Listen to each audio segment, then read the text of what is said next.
Welcome to all of you. स्वागत करते हैं आप सभी लोगों का डीबीएमएस की इस लेक्चर सीरीज में। आई होप आप लोग इस लेक्चर सीरीज को एंजॉय कर रहे होंगे just like a web series.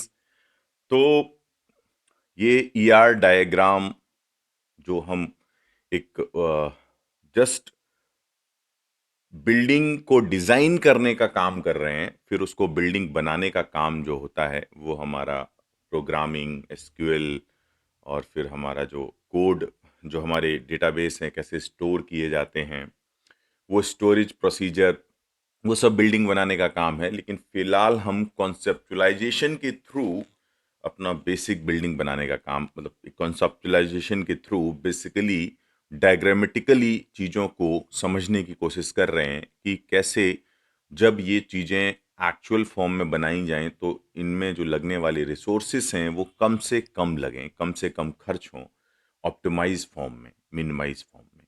तो ये पूरा पर्पस है हमारा ईआर डायग्राम का। और एंटिटी रिलेशनशिप दो ही चीज़ें होती हैं आपको देखने को मिलेंगी पूरे डीबीएमएस में, एक एंटिटी और उनका रिलेशनशिप। और रिलेशनशिप सेट भी अपने आप में एक टेबल होता है, तो इसलिए उसको मैनेज करना भी बहुत ज़रूरी है। तो आज हम बात करने वाले हैं एक बहुत ही अहम मुद्दे पर ईआर डायग्राम के। और ये अहम मुद्दा किस चीज़ से जुड़ा है आपको डायरेक्टली समझ में आएगा अभी, कि रिलेशनशिप सेट का की कैसे डिसाइड होता है। That's the very important thing कि रिलेशनशिप सेट के की, क्योंकि आपने सर रिलेशनशिप सेट के कॉलम्स के बारे में तो बहुत बता दिया, ठीक है। तो आपने रिलेशनशिप सेट के कॉलम्स के बारे में तो डिटेल में खूब बताया, कोई प्रॉब्लम नहीं है, ठीक है। तो रिलेशनशिप सेट का कॉलम, अगर मेरी तीन एंटिटी कनेक्ट होके एक रिलेशनशिप सेट बना रही हैं, तो रिलेशनशिप सेट में जो कॉलम होगा वो तीनों एंटिटीज की जो प्राइमरी कीज होंगी वो वहां पे मैं एज ए कॉलम मेंशन कर दूंगा। उसके अलावा मेरा एक कॉलम, कुछ अलग कॉलम्स भी हो सकते हैं रिलेशनशिप सेट के खुद के, जिनको डिस्क्रिप्टिव कॉलम कहते हैं, जिनमें उस रिलेशनशिप सेट से रिलेटेड इंफॉर्मेशन होती है। तो इसको बिल्कुल आसान तरीके से समझते हुए चलेंगे, इसको कुछ कॉम्प्लिकेटेड नहीं करेंगे। तो मैं सिंपली यहाँ पर ये बात बोलना चाहूँगा कि डीबीएमएस से कनेक्ट, अगर आपको लग रहा है कि डीबीएमएस से आप कनेक्ट नहीं हो पा रहे हैं, तो बस एक थॉरोली अभी बेसिक नॉलेज ले लीजिएगा कि चीज़ें चल क्या रही हैं। तो रिलेशन के बेस पे चीज़ें चल रही होती हैं, है ना। और मोस्टली हम जॉइंस की बातें कर रहे होते हैं एसक्यूएल या रिलेशनल अलजेब्रा में, जॉइंट कॉमन चीज़ों के बीच में लगाया जाता है। तो उतना सब सारा है। तो उतना अगर आप समझ पा रहे होंगे तो आपने फीडबैक्स ज़रूर दें, जो मैं असाइनमेंट्स देता हूँ आपको वो ज़रूर भेजें मुझे। बहुत सारे बच्चे अभी भेजते ही नहीं हैं, तो उनको लगता है कि बस ठीक है, मैंने लेक्चर्स अटेंड कर लिया और शायद कॉन्सेप्ट समझ में आ गए तो मेरा काम हो गया। बट ये जो आपकी सोच है बहुत ही कंप्लीट नहीं है। इसको और कंप्लीट करने की ज़रूरत है आपको, बिकॉज आप डेफिनेटली अपने दिमाग में ये चीज़ें डाल के चलिए कि lectures is one of the main pillar, but other than lectures कुछ और भी बड़े पिलर्स हैं, जस्ट लाइक द कॉन्सेप्ट का। हमको जो गेट के क्वेश्चंस हैं उनको हम कितने डीपली अंडरस्टैंड करके उनको ठीक से समझ पाते हैं, उनको कर पाते हैं, एक तो बात ये बहुत महत्वपूर्ण है। दूसरा कि हमारा क्वेश्चंस करते समय हमारा कंसंट्रेशन कितना बन पाता है, हम सिली मिस्टेक्स कितनी कम करते हैं। तो कई कंपोनेंट हैं। प्लस हमको क्वेश्चंस की पहचान होनी चाहिए कि कौन क्वेश्चन आसान है, कौन टफ है, पहले कौन करना, बाद में कौन करना। तो इन कई सारी चीज़ों को ही स्ट्रैटेजी कहा जाता है। जो लोग कई वर्ड्स बोलते रहते हैं, स्ट्रैटेजी स्ट्रैटेजी स्ट्रैटेजी, वो यही स्ट्रैटेजी वर्ड है कि हमको जिस चीज़ की हम तैयारी कर रहे हैं उसके हर फैक्टर के बारे में हमको ठीक से पता है कि उस फैक्टर को किस तरीके से हम डील करने वाले हैं। तो बहुत अभी आपको ऐसा भी लगेगा डीएसए में भी, बिकॉज दूसरी बात ये है कि गेट डीए का कोर्स है, ये कोई सीएसई का कोर्स नहीं है ये। तो इसमें आप ये ध्यान रखें कि पेपर हमेशा गेट सीएसई के कंपैरिजन में बहुत डाउन रहेगा। डीएसए, डीबीएमएस, पाइथन, इन सब की बात करें, बिकॉज वहां पे आपके बेसिक प्रिंसिपल्स को वो बस चेक करने का काम करेंगे। मैं आपको जो बता रहा फिर भी बहुत बता दे रहा हूं, वो सीएसई के बेस के पॉइंट ऑफ व्यू से मैं आपको बता रहा हूं एक्चुअली में, क्योंकि वो आपको सीएसई का ही फ्लेवर अभी तक पता है। बट डीए का अगर आप देखोगे तो उतना वो कभी लेवल रखेंगे ही नहीं जो गेट सीएससी का रखेंगे, बिकॉज वो कोर डोमेन की बात कर रहे हैं सीएससी में। बट गेट डीए में वो किसी कोर डोमेन, डीएसए डीबीएमएस यही सब लगाने वाले नहीं है, वो मैथ पे प्रिंसिपल्स पे भी फोकस करने वाले हैं, मशीन लर्निंग के कॉन्सेप्ट पे भी फोकस करने वाले हैं, आर्टिफिशियल इंटेलिजेंस के कॉन्सेप्ट पे भी फोकस करने वाले हैं। तो बहुत सारी चीज़ों पर बात होती है वहाँ पे। तो वो सब चीज़ें ध्यान रखें, आप इस दोनों चीज़ों को मर्ज ना करें, गेट डीए और सीएसई को। बट लेकिन मैं जिस तरीके से पढ़ाऊंगा, मैं तो ये ध्यान रख के ही पढ़ाऊंगा कि आपको बेस्ट से बेस्ट लेक्चर कंटेंट और क्वेश्चंस का कंटेंट दिया जाए। फिर आपकी बात है आप कितना उस पर प्रैक्टिस करते हो और कितना मुझसे कम्युनिकेट करते हो और कितना सीखने की कोशिश करते हो। बिकॉज मैं इस चीज़ का प्रॉमिस ज़रूर करूंगा आपसे कि आपकी क्वेरीज रुकेंगी नहीं, आपकी क्वेरीज को आंसर करूंगा मैं। आप क्वेरीज कहीं से भी लाइए, एब्सर्ड क्वेरीज नहीं होनी चाहिए जो कोई आरएनडी पर्पज से बहुत लोग दिमाग लगाने लगते हैं। मैं आरएनडी से बिल्कुल दूर रहता हूं, बिकॉज आरएनडी का पर्पज होता है जब आपके पास बहुत स्पेसिफिकली आप किसी रिसर्च डोमेन में कहीं एडमिशन्स लेके इंस्टीट्यूट में तब काम करते हैं। ऐसे आप आरएनडी करोगे तो आप अपना नुकसान करोगे गेट के पेपर में। जो लिमिट है उस गेट के पेपर की, जो उन्होंने चीज़ें सेट कर रखी हैं, उसके हिसाब से ही आपको तैयारी करनी है, आपको अच्छे नंबर और अच्छी रैंक लानी है, रिसर्च नहीं करनी। तो इन सब चीज़ों का ध्यान रखते हुए मैं फिर से एक बार ईआर डायग्राम को स्टार्ट कर रहा हूँ। कहानी शुरू होती है ईआर डायग्राम की, सारा इर्द गिर्द घूमेगा रिलेशनशिप सेट के। पूरा ईआर डायग्राम का जो कोर सोल है वो केबल और केबल रिलेशनशिप सेट है। रिलेशनशिप सेट का अगर हम पूरा एनालाइज ठीक से उसको समझ गए, पूरा उसका एनालिसिस कर लिया, तो ईआर डायग्राम में हमारे क्वेश्चंस को सही होने से कोई रोक नहीं सकता। तो मैं सिंपली यहां पर शुरुआत करूंगा कि मेरा एक एंटिटी सेट है एम्प्लॉय। ठीक है, एक एंटिटी सेट एम्प्लॉय है, बिल्कुल ध्यान लगा के समझेंगे और कोई भी बच्चा इस चीज को समझ सकता है। और फिर हमारा एक एंटिटी सेट है डिपार्टमेंट, डिपार्टमेंट, डिपार्टमेंट। और then we have the another entity set just like called this is workshon. So another entity, not entity set, this is the relationship set. So definitely I'm drawing one relations between the employee and the department. Okay, and this relation set itself a table. Okay, workshon table. तो मैंने नाम दिया है इसको वर्कशॉन table का। सो employ and department और उसके अपने कुछ एक एट्रीब्यूट होंगे। फॉर एग्जांपल एम्प्लॉय आईडी एक एट्रीब्यूट है, फिर फॉर एग्जांपल नेम इसका एक एट्रीब्यूट है, सैलरी इसका एट्रीब्यूट है। और मैं मिनिमम चीज़ें लेके चलूँगा बिकॉज कॉम्प्लिकेट ना किया जाए चीज़ों को। डिपार्टमेंट आईडी इसका एक एट्रीब्यूट होगा एंड डिपार्टमेंट नेम इसका एक एट्रीब्यूट होगा।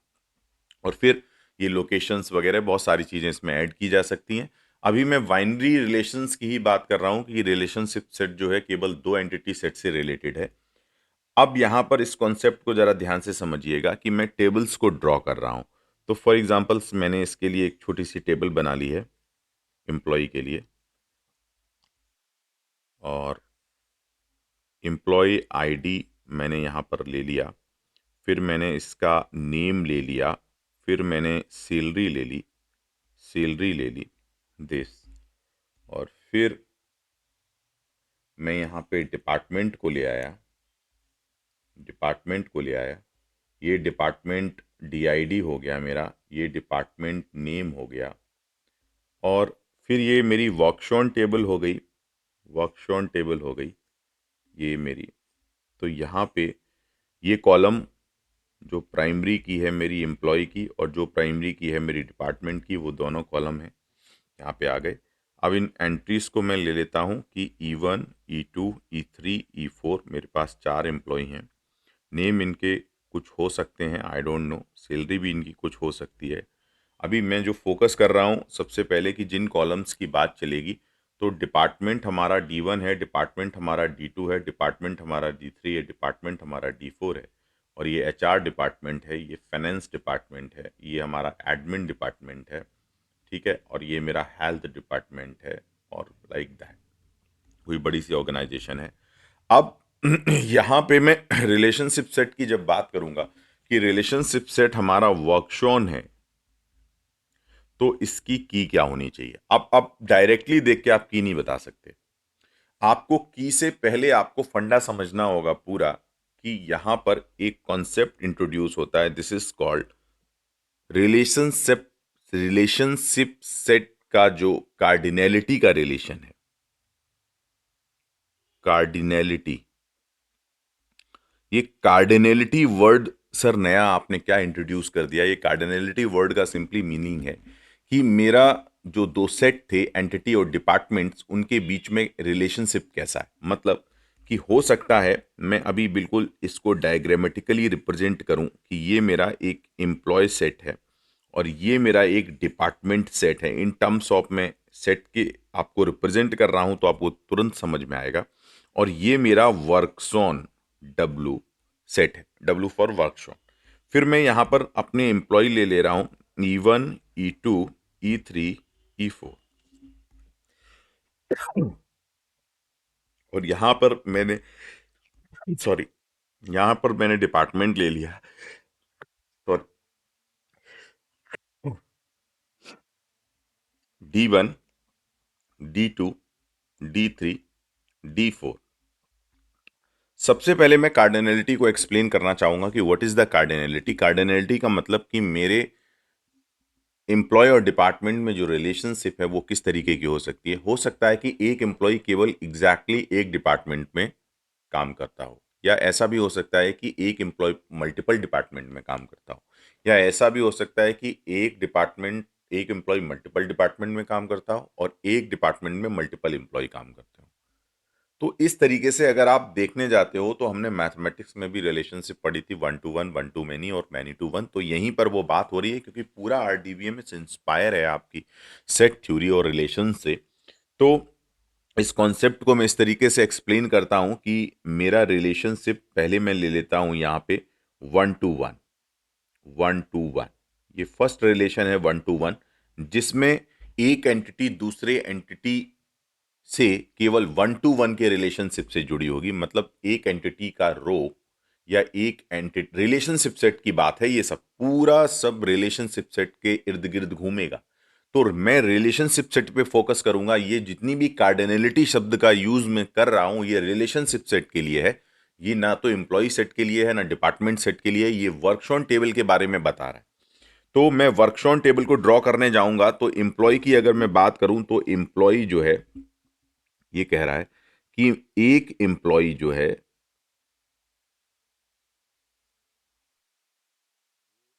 एक डिपार्टमेंट में एग्जैक्टली काम करता है। वैसे ही आपने कहा कि एम्प्लॉय E2 जो है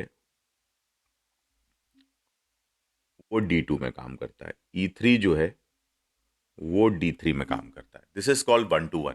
लेकिन E4 जरूरी नहीं है कि काम करे डिपार्टमेंट में। अभी जैसे उसने ज्वाइनिंग ली है, अभी काम नहीं कर रहा है किसी डिपार्टमेंट में। तो वन टू वन का ये मतलब नहीं है कि हर एम्प्लॉय को हर डिपार्टमेंट में हर डिपार्टमेंट से कनेक्ट होना चाहिए। मैं फिर आपको एक्सप्लेन करूंगा, इस चीज को नोट कर लीजिएगा नोट्स बनाते समय, कि E4 जो है, E4 किसी भी डिपार्टमेंट में काम नहीं कर रहा, लेकिन फिर भी ये रिलेशन वन टू वन है बिकॉज यहां पर जितने भी एम्प्लॉय हैं, तो यहां आप देख पा रहे हैं कि वर्कशॉन टेबल में ये इस साइड भी वन है, इस साइड भी वन है। वर्कशॉन टेबल में इस साइड भी वन है, इस साइड भी वन है।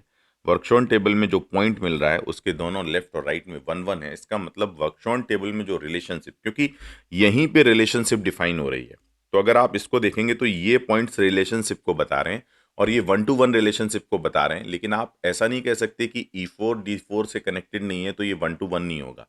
यहाँ पर जितने भी लोग कनेक्टेड हैं वो वन टू वन होने चाहिए, जो कनेक्टेड नहीं है उनके लिए आप कोई बात नहीं करेंगे। तो सिंपली वन टू वन से आपका सिंपल मतलब है कि जितने लोग कनेक्टेड हैं वो केवल एग्जैक्टली वन से रिलेटेड होने चाहिए। तो एक एंटिटी का जो प्राइमरी की है वो दूसरी एंटिटी की प्राइमरी की या दूसरे एंटिटी के कॉलम से वन टू वन के रिलेशनशिप पे होगा।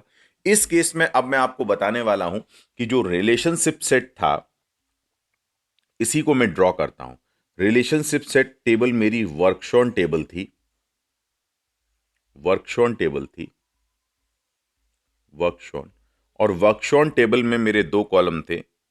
एक कॉलम मैं कह सकता हूँ कि एम्प्लॉय आईडी जो कि एम्प्लॉय की प्राइमरी की थी, और एक कॉलम जो मेरी डिपार्टमेंट आईडी जो डिपार्टमेंट की प्राइमरी की, तो 2 कॉलम तो कम से कम होंगे। लेकिन जब मैं वैल्यूज़ भरने आऊँगा तो इस टेबल को ज़रा मैं गौर से देखूंगा कि E1 D1 में काम करता है, तो मैंने E1 D1 दे दिया, फिर मैंने E2 D2 दे दिया, और फिर मैंने E3 और D3 दे दिया। ये रिलेशनशिप सेट की बात कर रहा हूं मैं केवल। तो ये 1 to 1 जो बात है वो रिलेशनशिप सेट की है, इस चीज को नोट करिए। अब यहाँ पे अगर आप प्राइमरी की देखेंगे वर्कशॉन टेबल की, तो वर्कशॉन टेबल में प्राइमरी की कह सकते हो आपकी employee ID may be the primary key, और the department ID may be the primary key. अगर आप देखेंगे तो एम्प्लॉय आईडी और डिपार्टमेंट आईडी में से कोई भी प्राइमरी की बन सकता है। क्यों बन सकता है? बिकॉज एम्प्लॉय आईडी में भी कहीं भी रिपीटेशन नहीं है, नल नहीं है। डिपार्टमेंट आईडी में भी कहीं भी रिपीटेशन डुप्लीकेट्स नहीं है, नल नहीं है। और एम्प्लॉय आईडी में भी कहीं भी रिपीटेशन नहीं है, डुप्लीकेट्स नहीं है, नल नहीं है। तो आप कह सकते हो कि दोनों लोग तैयार हैं मुखिया बनने के लिए। अब आप कोई एक इलेक्ट कर दो, ये चॉइस होगी डेटाबेस एडमिनिस्ट्रेटर की, जो डीबीएमएस जो आपके टेबल्स डेटाबेस को बना रहा होगा, उस डेटाबेस की जो डीबीए है उसका चॉइस होगा कि वो इसको बना दे कि इसको बना दे। इस पर कोई भी कॉन्फ्लिक्ट अराइज नहीं कर सकता, वो उसकी पर्सनल चॉइस है कि वो एम्प्लॉय आईडी को बनाएगा कि डिपार्टमेंट आईडी को बनाएगा। तो यहाँ से डिसाइड हो सकता है कि हमारी 2 पॉसिबल प्राइमरीज की हो सकती हैं, जिसमें हम एक को इलेक्ट कर देंगे कि ये हमारी इस रिलेशनशिप सेट की प्राइमरी की होगी। यानी अब आप रिलेशनशिप सेट में कुछ भी फेच करना चाहेंगे तो एम्प्लॉय आईडी के बेस पे या डिपार्टमेंट आईडी के बेस पे फेच कर सकते हैं। For example, if you want to search कि भैया E2 एम्प्लॉय किस डिपार्टमेंट में काम करता है, then just go to the E2 and just इसके बगल में जो D2 लिखा है एंड यू सी कि हाँ भैया D2 डिपार्टमेंट में काम करता है। अब आप इस टेबल पर कोई भी ऑपरेशन EID के बेस पे कर सकते हो, बिकॉज आपको मुखिया मिल गया इस टेबल का। तो वर्क ऑन टेबल 1 to 1 में आपको दोनों प्राइमरी की आप बना सकते हो। तो मैंने पहले ही बोला था कि डायरेक्टली अगर 2 एंटिटी सेट दिए गए हैं और आपको रिलेशनशिप सेट के बारे में प्राइमरी की डिक्लेयर करनी है, तो तब जब तक आप उनकी कार्डिनलिटी या उनकी एंटिटीज के रिलेशंस के बारे में नहीं जान पाओगे, आप कभी नहीं बता पाओगे कि उनकी प्राइमरी की है क्या। तो 1 to 1 प्राइमरी की का ये पर्पज यहां से सॉल्व होता है। परफेक्ट। अब मैं आता हूं 1 to many। 1 to many को मैं यहां से डायग्राम सेम रखूंगा, बिकॉज टाइम हमारा वेस्ट ना हो। तो मैं कोशिश करूंगा 1 to many। 1 to many, ये 1 to many का मतलब होता है कि मेरा लेफ्ट साइड का जो एंटिटी, एक एंटिटी राइट साइड की मल्टीपल एंटिटी से कनेक्ट है। तो मेरा एक एम्प्लॉय मल्टीपल डिपार्टमेंट में काम कर रहा है। कुछ ऐसी कहानी मैं आपको बताना चाह रहा हूँ। तो मल्टीपल डिपार्टमेंट में काम कर रहा है, हो सकता है 3 डिपार्टमेंट में भी काम कर रहा हो, लाइक दैट। ठीक है। लेकिन एक एम्प्लॉय, अब दूसरे एम्प्लॉय की अगर आप बात करोगे तो दूसरा एम्प्लॉय जैसा होगा कुछ इस तरीके से देखेगा आपको। लेकिन आप ये कनेक्शन ड्रॉ नहीं कर सकते, क्योंकि उस कनेक्शन से आपका फिर मैनी टू मैनी का रिलेशन आ जाएगा। बिकॉज D1 डिपार्टमेंट में 2 एम्प्लॉय काम कर रहे हैं, E1 एंड D2।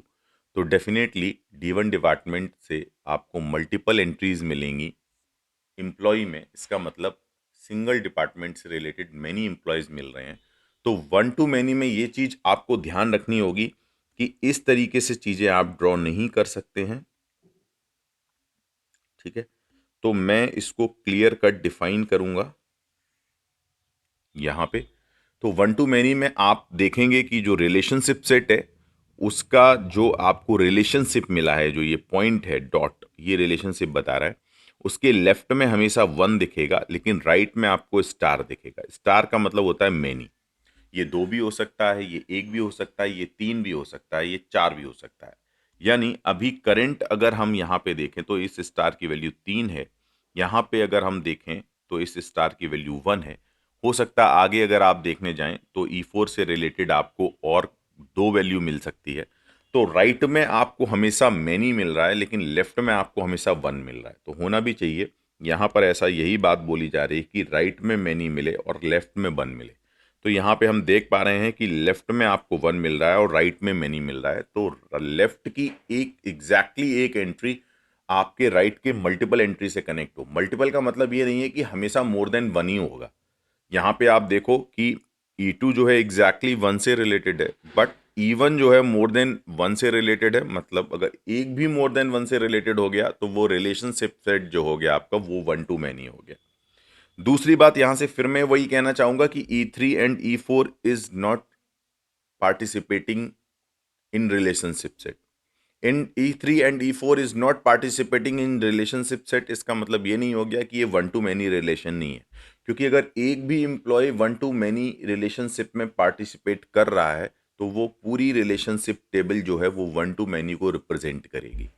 तो E1 जो है वो 1 टू मैनी को सेटिस्फाई कर रहा है, फिर E2 1 टू 1 को सेटिस्फाई करे, E3 किसी में भी पार्टिसिपेट ना करे, E4 किसी भी पार्टिसिपेट ना करे। तो ये ओवरऑल पूरा जो रिलेशनशिप सेट हो गया ये 1 टू मैनी को ही रिप्रेजेंट करेगा। अब इसकी वैल्यूज को जरा रखने जाते हैं, वहां से आपको कुछ और फंडे क्लियर होंगे परफेक्ट वाले। तो मैं कुछ वैल्यूज को पुट करता हूं यहाँ पे और तब इनकी कीज के बारे में मैं और अच्छे से बात कर पाऊंगा। तो अब जरा इनकी वैल्यूज को पुट करते हैं कि भैया E1 जो है वो D1 में भी काम कर रहे हैं, और E1 जो है वो D2 में भी काम कर रहे हैं, और E1 जो है वो D3 में भी काम कर रहे हैं, और E2 भाई साहब जो है वो केवल D4 में काम कर रहे हैं। तो जैसे ही आपने ये पॉइंट रखा वैसे ही मेरे दिमाग में ये आया कि चलो अब इस रिलेशन सेट वर्कशॉन का मैं प्राइमरी की डिक्लेयर करने चलता हूँ, मुखिया बनाने जाता हूँ। तो मैंने एम्प्लॉय आईडी को देखा तो रिपीटेशन हो रहा था, बट मैंने डिपार्टमेंट आईडी को देखा तो रिपीटेशन नहीं हो रहा था और नल भी नहीं था। तो इसका मतलब कि एम्प्लॉय आईडी तो बिल्कुल एलिजिबल नहीं है प्राइमरी की बनने के लिए, मुखिया बनने के लिए, क्योंकि इसकी डुप्लीकेसी हो रही है, डुप्लीकेट्स वैल्यू अवेलेबल है, रिपीटेशन अवेलेबल है। तो यहाँ से आप फिक्स कह सकते हो कि प्राइमरी की कौन बनेगा। यहाँ पे प्राइमरी की केवल डिपेंडेंट आईडी ही दावेदार है प्राइमरी की बनने का। एम्प्लॉय आईडी बिल्कुल भी दावेदार नहीं है यहाँ पे प्राइमरी की बनने का। तो आप आसानी से ये बात एक्सप्लेन कर सकते हो, और यहाँ पे मैं बिल्कुल इसको प्रूफ करके भी दिखा दे रहा हूँ। तो इसका शॉर्ट ट्रिक क्या है सर? शॉर्ट ट्रिक ये है इसका इसका शॉर्ट ट्रिक ये है सर कि जो मैनी वाला साइड होगा, वो जो मैनी वाला, क्योंकि डीआईडी जहां पे मैनी राइट वाली टेबल से आपका जो राइट वाली टेबल है, यानी इसको और मैं अच्छे से आपको बताना चाहूं तो ये लेफ्ट टेबल है और ये राइट टेबल है और ये रिलेशनशिप सेट है। ठीक। तो रिलेशनशिप सेट में राइट वाला टेबल का जो प्राइमरी की है, राइट वाला टेबल, तो राइट वाला टेबल का प्राइमरी की डीआईडी है, वही रिलेशनशिप सेट का भी प्राइमरी की बन जाएगा। तो हमेशा आप शॉर्ट ट्रिक में ध्यान रखें कि जहां पर मैनी लिखा होगा, बिकॉज मैनी यहां पे है और वन यहां पे है, तो वन और मैनी का सिंपली आप पर्पज समझोगे कि मैनी साइड से आपकी प्राइमरी की निकल के आएगी। तो मैनी साइड से ही आपकी प्राइमरी की निकल के आई डीआईडी। तो आप बस केवल मैनी साइड को फोकस कर लेना, और मैनी साइड जो होगा वो राइट साइड में अगर है तो राइट साइड से प्राइमरी की निकल के आ जाएगी। एक वर्जन इसका ये भी हो सकता है, बिल्कुल मिरर इमेज रिफ्लेक्शन हो सकता है मैन्यू टू वन। तो वो तो शायद मुझे एक्सप्लेन करने की भी ज़रूरत नहीं है, इतना लॉजिक तो कई बच्चे बिल्कुल लिखते लिखते सोच लिए होंगे कि मैनी टू वन में क्या होने वाला है। मैनी टू वन में सिंपली यही होने वाला है कि इसका जस्ट मिरर इमेज मैं क्रिएट कर दूंगा और कुछ नहीं है, और जादू कुछ नहीं होने वाला है यहाँ पे। तो इसकी मल्टीपल एंट्रीज इसकी सिंगल एंट्री से कनेक्टेड हैं। तो इसके राइट में एक दिखेगा और लेफ्ट में मल्टीपल एंट्रीज दिखेंगी। तो अगर अब मैं आपसे यहाँ पे क्वेश्चन पुट करना चाहूँ मैनी टू वन रिलेशनशिप का प्राइमरी क्या क्या होगा, तो आप आंख बंद करके बिल्कुल 1 सेकंड में आंसर को सोच लेना, और आंसर आपको अगर क्लिक कर जाए तो स्माइल करना, और मन में ही थैंक यू बोलना किसी को भी, और जस्ट मैसेज को मुझे ड्रॉप करना कि सर मैनी टू वन का रिलेशनशिप का जो की है वो हमने तुरंत ही हमें इमेजिन हो गया, और चूंकि इमेजिन हो गया है तो इसलिए स्माइल जरूर आई हमारे चेहरे पे, बिकॉज शॉर्ट ट्रिक हमारी काम आ गई है। तो मैनी टू वन को अब मैं एक्सप्लेन नहीं कर रहा हूँ, इसको मैं एज ए असाइनमेंट आपको दे रहा हूँ, इसको आप करके बताइएगा कि many to one for the same, इसी चीज के लिए मैन्यू टू वन का रिलेशनशिप सेट में प्राइमरी की कैसे डिसाइड होगा। तो I think many to one पर आ जाते हैं। अब मैं आपसे बात करता हूं मैनी टू मैनी। ये एक इम्पॉर्टेंट कहानी है मैनी टू मैनी की। तो मैनी टू मैनी की कहानी समझने के लिए आपको थोड़ा सा कंसंट्रेशन बढ़ाना होगा। फोकस करिएगा मैनी टू मैनी।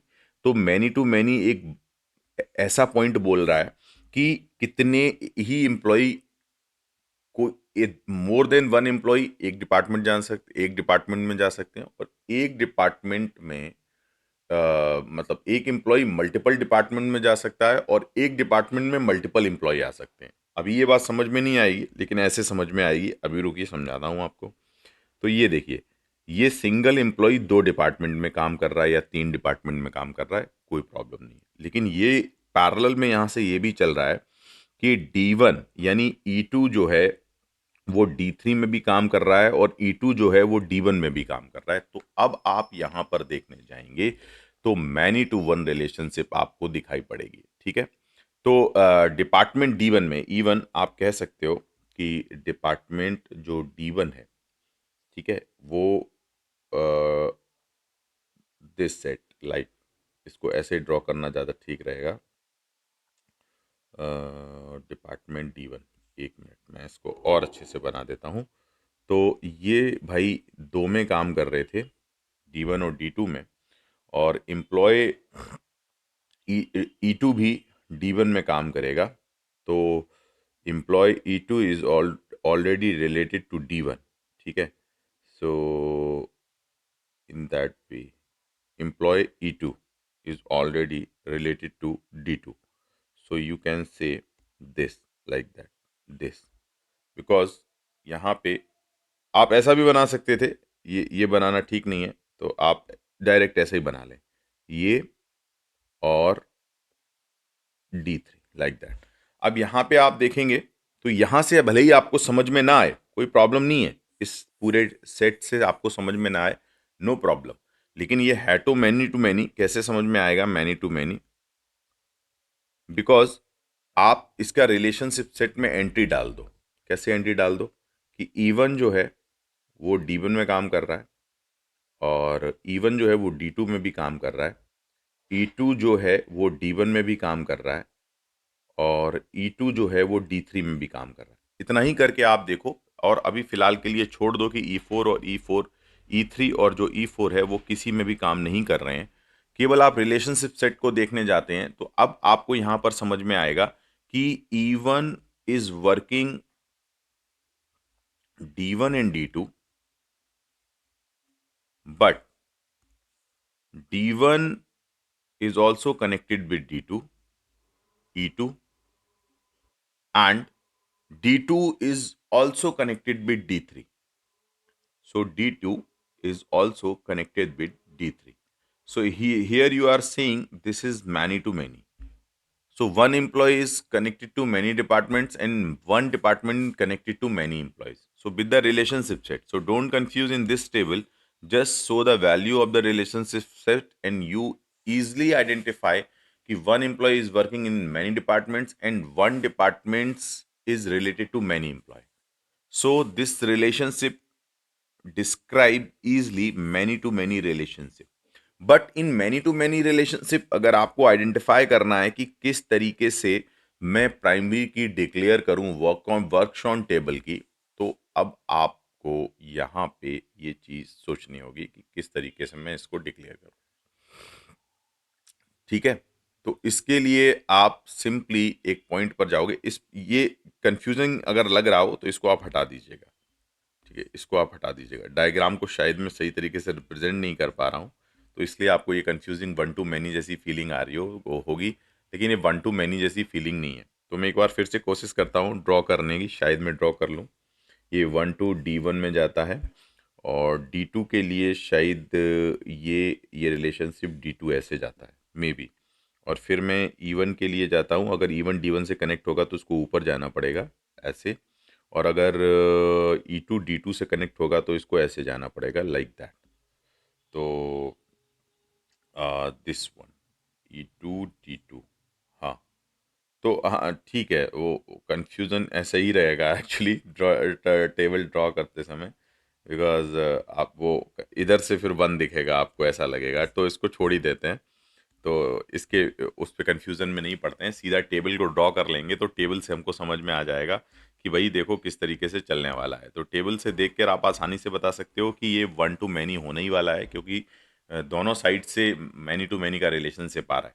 बट जब आप एम्प्लॉय आईडी को देख रहे हो तो यहाँ भी डुप्लीकेसी आपको दिख रही है, बट यहाँ भी डुप्लीकेसी दिख रही है। बट जब आप कंबाइंड करोगे इनको तो आपको डुप्लीकेशन नहीं दिखेगी। Even D one is different, completely different from the even D two, and even D two is completely different from the E two D one and E two D three. तो simply आप कह सकते हो कि हमें इसको combined करना पड़ेगा। प्राइमरी की बनाने के लिए हमको एम्प्लॉय आईडी को और डिपार्टमेंट आईडी को कंबाइंड फॉर्म में डालना पड़ेगा। Then we have to combine the employee ID and department ID.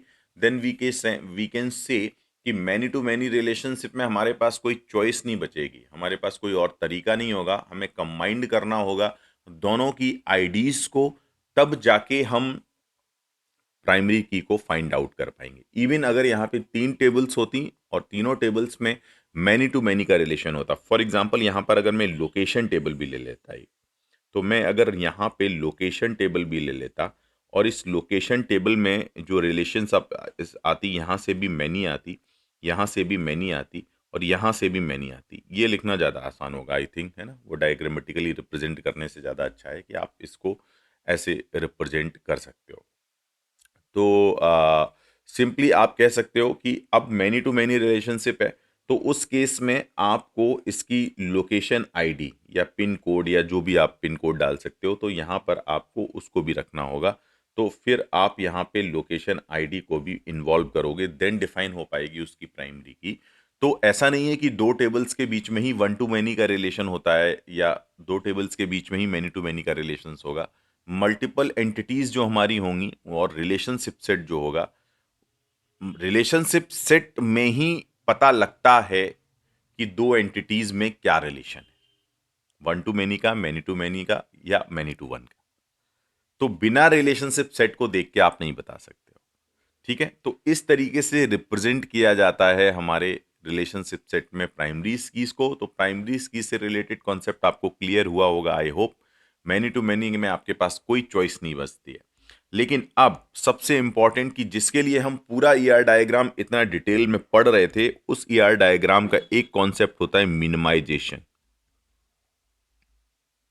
Minimisation, what is the meaning of the minimization? Minimization भी पूरा कार्डिनलिटी से रिलेटेड है कि हमारा सेट कैसा है, वन टू वन है, one to many, many to one है। इस मिनिमाइजेशन का कॉन्सेप्ट ये होता है कि अगर हमारे पास सपोज एक एंटिटी है employee, suppose I have one entity employee and I have one entity is department, and then there is a relationship set like the work shown। तो सिंपली ये है कि मुझे जब टेबल्स बनानी पड़ेंगी तो एम्प्लॉय की एक बनानी पड़ेगी, वर्क शोन की एक बनानी पड़ेगी, डिपार्टमेंट। तो मिनिमम अगर कोई एक नॉर्मल डीबीए होगा तो वो कोशिश करेगा कि चलो 3 टेबल बना देते हैं, काम खत्म हो जाएगा। बट सिंपली आप देखना चाहोगे कि 3 टेबल्स में आप मैक्सिमम तो 3 टेबल ही बनेंगी। लेकिन अब अगर हम स्मार्ट डीबी हैं और हम बहुत अच्छा डेटाबेस बनाने वाले प्रोग्रामर हैं, तो हम डेफिनेटली कोशिश करेंगे कि इन टेबल्स को मिनिमाइज किया जाए। 2 में काम चल जाए तो 2 में चल जाए, 1 में चल जाए तो 1 में चल जाए। तो हमें ज़रूरी नहीं है कि हम इन मैक्सिमम 3 ही टेबल हमको मेंटेन करनी पड़े। तो हो सकता है मिनिमाइजेशन के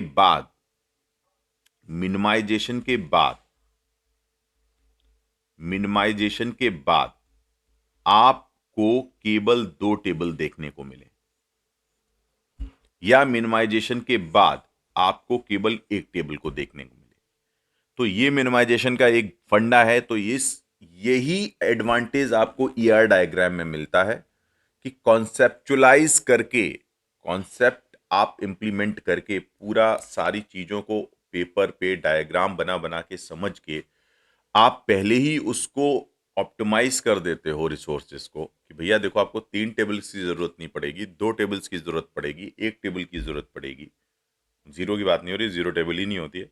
तो आप अगर 2 टेबल्स या 1 टेबल्स पे जाओगे तो डेफ़िनेटली 3 टेबल्स में लगने वाले रिसोर्सेज़ या 3 टेबल में को कर को मैनेज करने में होने वाला खर्चा 2 टेबल को मैनेज करने में होने वाले खर्चे से कम होगा। तो ये मिनिमाइजेशन का कॉन्सेप्ट होता है और इस मिनिमाइजेशन का कॉन्सेप्ट की वजह से ही ईआर डायग्राम को पढ़ा जाता है। तो पूरा ईआर डायग्राम आपके जो टेबल मैनेजमेंट है, उसको मिनिमाइज करने का काम करता है अगर पॉसिबल है। नहीं, कई बार मिनिमाइजेशन पॉसिबल होता है तो हमें जितनी मैक्सिमम टेबल बनानी होती है हम उतनी बनाते हैं। लेकिन कई बार ऐसी पॉसिबिलिटीज़ आ जाती है कि हमारे टेबल्स के कंस्ट्रेंट कुछ इस तरीके से होते हैं कि हम उनको मिनिमाइज कर पाते हैं। अगर ऐसा मिनिमाइज कर पाते हैं तो डेफिनेटली हम रिसोर्स की बचत कर पाते हैं। टेबल्स को मैनेज करने में हमें उतनी ताकत नहीं, उतना खर्चा नहीं करना पड़ता है, तो हमारा काम आसानी से बन जाता है। तो इस पूरी कहानी को मिनिमाइजेशन की मैं समझाऊंगा अपने अगले लेक्चर में, जहां मिनिमाइजेशन के सारे कॉन्सेप्ट आपको डिलीवर होंगे। लंबा थोड़ा लेक्चर होगा बट इतना गजब का लेक्चर होगा क्योंकि इतना बढ़िया कॉन्सेप्ट डिलीवर होगा, मजा आ जाएगा आपको कि कैसे लॉजिकली आप डिसाइड कर पाएंगे। आपका लॉजिक बताएगा कि कैसे आप जो रिलेशनशिप सेट की टेबल है वो उठा के मर्ज कर दी जाती है, या तो अपने लेफ्ट में या राइट में किसी एक टेबल में उठा के उसको मर्ज कर दिया जाएगा, या हो सकता है कि तीनों ही टेबल को आपस में उठा के मर्ज कर दिया जाए। कुछ इस तरीके की पॉसिबिलिटीज चलती हैं कि रिलेशनशिप सेट को कहाँ पे हम प्लेस कर सकते हैं, कि उसके लेफ्ट पेरेंट में प्लेस कर सकते हैं, कि उसके राइट पेरेंट में प्लेस कर सकते हैं, या तीनों को उठा के एक जगह पे प्लेस कर सकते हैं। इन सब सारी चीजों को अनफोल्ड करूंगा मैं नेक्स्ट लेक्चर में, और नेक्स्ट लेक्चर ही ईआर डायग्राम का लास्ट लेक्चर होगा। उसके बाद हम करेंगे कुछ गेट की प्रॉब्लम्स पे बात। तो उसके बाद आपका टॉपिक स्टार्ट होगा, one of the best topic is called normalization, जो खुद अपने आप में रिलेटेड है एफिशिएंसी से। मतलब जब आप प्रैक्टिकली किसी चीज को करने जाते हैं तो एफिशिएंट बनाना होता है आपको डेटाबेस को, तो वो काम नॉर्मलाइजेशन से होता है। तो फिलहाल तो ईआर डायग्राम की बात चल रही है, तो ईआर डायग्राम में हम आगे के कॉन्सेप्ट्स को देखेंगे। मैं फिर कहना चाहूंगा ये मैंडेटरी सिलेबस कवरेज हो रहा है, this is related to the all mandatory. अभी भी एक भी मैंने ऑप्शनल वीडियो नहीं डाला है डीएसए में, एक भी ऑप्शनल वीडियो नहीं डाला है मैंने डीबीएमएस में। जिस दिन मेरा पहला वीडियो आएगा ऑप्शनल डीएसए में, उस दिन आपको पता लगेगा कि मैं आपको क्या बताने वाला हूं और मैंने किस लेवल पे जाके डीएसए में काम किया है। तो अभी तो मैं मैंडेटरी पे कवर कर रहा हूं, बिकॉज मैंडेटरी कवर करना ही सबसे इंपॉर्टेंट टास्क होना चाहिए किसी टीचर का। मुझे कोई अपनी ग्रेटनेस नहीं दिखानी, अपना एक्सपर्टाइजेशन नहीं दिखाना है आपको, मुझे आपका एग्जाम क्लियर करवाना है। तो मेरा पर्पज आपका एग्जाम क्लियर करवाना है। मैं तभी एक एग्जाम का ठीक टीचर हो सकता हूं जब मैं आपका एग्जाम क्लियर करवा दूं। मैं कितना भी ग्रेट बना रहा हूं और मैं अपनी ग्रेटनेस ही दिखाता रहूं सारे लेक्चर्स में, और सिलेबस भी कवर नहीं कर पा रहा, आपको प्रैक्टिस का टाइम भी नहीं मिल पा रहा, आपको टेस्ट का टाइम भी नहीं मिल पा रहा, रिवीजन का टाइम भी नहीं मिल पा रहा, इन सारे 4 5 6 कंपोनेंट पे आप काम ही नहीं कर पा रहे हो, तो फिर आपके लेक्चर सीरीज का कोई पर्पज रह नहीं जाता है। वो एक तरीके से आपको ट्रैप किया जाता है, फंसाया जाता है। वो अपना ग्रेटनेस दिखा के अगर हम फंसा देते हैं लोगों को, तो फंस जाते हैं लोग। उनको लगता है बहुत अच्छा है, इससे अच्छा साफ सब कुछ इसी से आ जाएगा। पहली बात, दूसरी गलतफहमी ये दूर कर लेना, किसी के लेक्चर से कुछ नहीं आता है, ठीक है। और अगर ऐसा कोई है तो फिर वो भगवान है, फिर तो फिर सभी लोग उसी से पढ़ो जाके, अगर उसी के लेक्चर्स और नोट से सब कुछ आ जाएगा। फिर वो आईआईटी के प्रोफेसर से भी ऊपर है और आईटी से भी ऊपर है, क्योंकि वो सब जानता है। आईआईटी प्रोफेसर्स के दिमाग से भी ज़्यादा उसका दिमाग चलता है, क्योंकि वो उनके दिमाग को रीड कर सकता है कि ये यही सोच सकते हैं, इतने ही लेवल तक सोच सकते हैं। तो मैं इससे ज़्यादा लेवल का बता देता हूँ बच्चों को, तो डेफिनेटली स्टूडेंट्स उतना तो कर ही लेंगे। तो ये सब तो एक तरीके से बड़ा गजब सजब है, मतलब देखते रहिए, आप अपने बुद्धि लगाइए, एनालाइज करिएगा। लेकिन मैं कहूँगा कि आप तब तक डिसीजन मेकर ना बने या कंक्लूजन ना दें इन कोर्सेज के बारे में, खासकर मेरे कोर्सेज के बारे में, जब तक मैं आपको प्रैक्टिकली डिमॉन्स्ट्रेट करके, एक मेरा वेपन जो है वो प्रैक्टिकल डिमॉन्स्ट्रेशन होगा जो बाकी लेक्चर्स से आपको डिफ्रेंशिएट करेगा, और दूसरा वेपन मेरा जो होगा वो मेरे जो ऑप्शनल वीडियोज होंगे, और तीसरा वेपन होगा जो मेरे खुद के बनाए हुए क्वेश्चंस होंगे। वो इन तीनों का कॉम्बिनेशन आपको मिलेगा जैसे ही डीवीएमएस में फिनिश करता हूं, एक एक करके आपको धीरे धीरे चीजें मिलना शुरू हो जाएंगी। उसके बाद अगर आप सेटिस्फेक्शन के लेवल पर, पीक सेटिस्फेक्शन पर नहीं पहुंचते हो, तो मैं आपसे प्रॉमिस करता हूं कि फिर मेरी टीचिंग बेकार है, फिर मुझे टीचिंग नहीं, फिर मुझे कोडिंग में ही जाना चाहिए जो मैं कर रहा हूं। तो फिर टीचिंग का कोई पर्पस नहीं रह जाता है। I am challenging to all of you कि आप जब लास्ट में मेरे तीनों वेपन्स को एक साथ देखोगे, तब आपको लगेगा कि you are in the best hands in India. तो अभी तो बात मैं केवल मैंडेटरी मैंडेटरी की फटाफट कर रहा हूँ, इसलिए क्योंकि syllabus coverage is the most important. हम कम टाइम में आपको चीज़ों को करके देना चाहते हैं। फिर रिसर्च का एरिया हमारे पास भी बहुत कुछ है करने के लिए। तो मिलते हैं आपको मिनिमाइजेशन के नेक्स्ट धुआंधार और धमाकेदार कॉन्सेप्ट पे। इस लेक्चर का मतलब जो लास्ट ग्रैंड फिनाले है, उसको मिस मत करिएगा, बिकॉज आप पूरा का पूरा क्लाइमैक्स मिस कर जाएंगे ईआर डायग्राम का। और पूरे मन से पढ़िएगा उस लेक्चर को। तो जिस तरीके से मेहनत करते हैं उस तरीके से मेहनत करते रहिए। Thank you so much.